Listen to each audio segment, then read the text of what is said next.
Hello and welcome back to Excel Sim. You must be aware of the new thing in the market these days, AI. You must have seen adverts of AI in nearly everything. Products, services, content, you name it. It seems AI is here to stay. Most of you might have also used ChatGPT at least once or twice.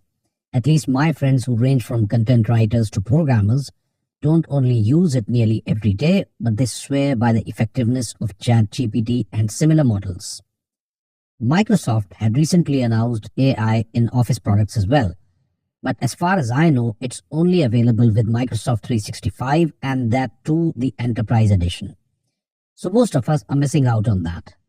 But I came across an add-on that could show you what you can do when you combine ChatGPT with Excel.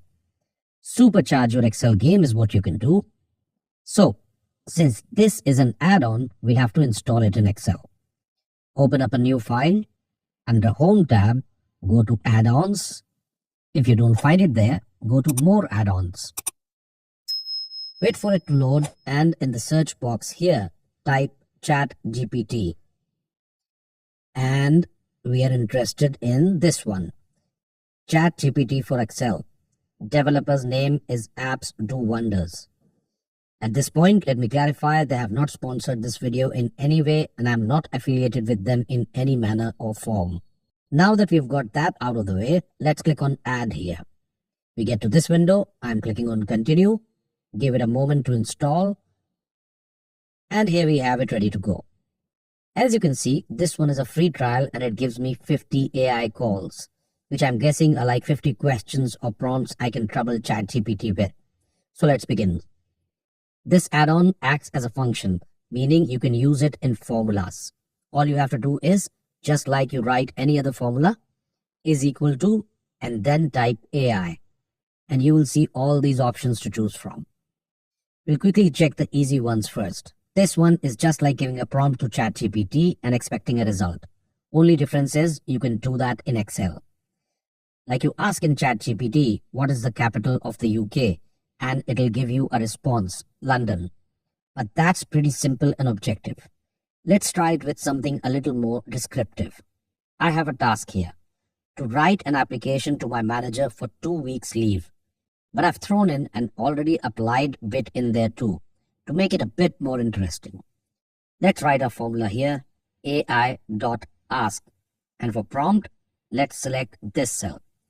It'll show you busy for a moment, and here we have a detailed application as I required. It even has placeholders where I can fill my manager's name, start and end date for my leave, reason for the leave, and even says that all necessary steps have been taken for smooth functioning at the office in my absence. Pretty decent application if you ask me. You can also use this to write short passages for your resume, your social media posts, and whatnot. But you're not going to use this function for writing an application in Excel. You would use some word processing software like Word to do that. So what will be a better use for this function in Excel? Let's see. I can't tell you how many times I'm stuck at a problem in Excel and can't figure out which formula to start with. Earlier, I have used Google to give me a jump start, and although Google reigns supreme when it comes to search, but most of the time it lacks the understanding of my search term. That issue is handled by ChatGPT in a much better way. If I am to search on Google which formula to use so I can find what day it was on a given date, it shows me a link to a page to use the day function, which is not what I want. But let's try the same question word for word in a ChatGPT extension. We are again going to use the ai.ask function. And here we have our result. Right on the money, it tells us to use the text function instead, and that is the right formula if you want to know the day of a certain date. By the way, I have a detailed video about the text function. You can check it. It's pretty versatile function. I'll leave the link in the description. You must have extracted data like phone numbers, email addresses, city, country, etc. from multiple cells. Text before, text after, and multiple other functions can help you do that. But only if your data follows a particular format throughout. For instance, here we have a list of phone numbers, but before that we have text, colon, and space. And all the fields here have the same format, so it's easy. we'll use text after function here. Text after, our text is here and our delimiter is colon and a space in double quotes. Press enter and done. Drag the formula down and you're good to go. But what if we have our data somewhat like this? No particular format and no fixed data to extract. From the first two, we have to extract phone numbers, then email addresses from the next two, then the city and country from the last one. How do you write something that works in all these cases? Here we are going to use the AI.extract. AI.extract, our value is here and what we need to extract is in here, and that's all. We have told ChatGPT we need to extract phone numbers from this text and here we have it.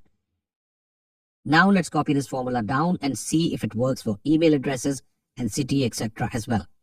And it surely does. That's something that is indispensable. Next up is AI.fill function. We have our data here which is partially filled and we have to find the country and currency of the remaining cities. To tell you the truth, apart from Tokyo and maybe Helsinki, I don't think I've ever heard about the other two, let alone know about what currency they use. Let's check with our AI.fill function. I'm sure it knows better than I do. For our example, we'll select all these cells. This gives a sort of idea to ChatGPT of what we are looking for. Then for partial, we select this bit here, which we need filled. And a couple of moments later, we have our data. You might have noticed that I'm being a bit stingy with my examples in this video, and that is because I get only 50 tries with the free trial of this add-on.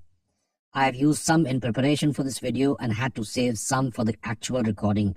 As you can see, I only have these many left.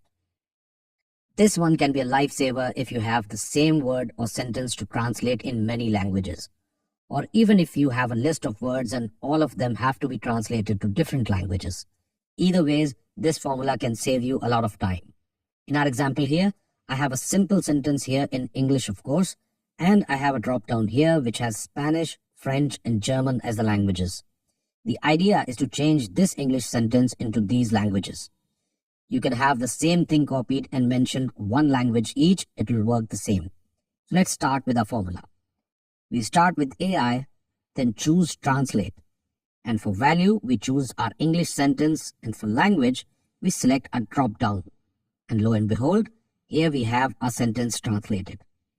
This will work wonders to people who are learning a foreign language or work in multinational corporations and have to send an email or message out to offices around the world. This might look similar to our first example, AI.ask, but it is way better than that. Here, we have a prompt to find the top 5 goal scorers in 2023. But we just don't need the names.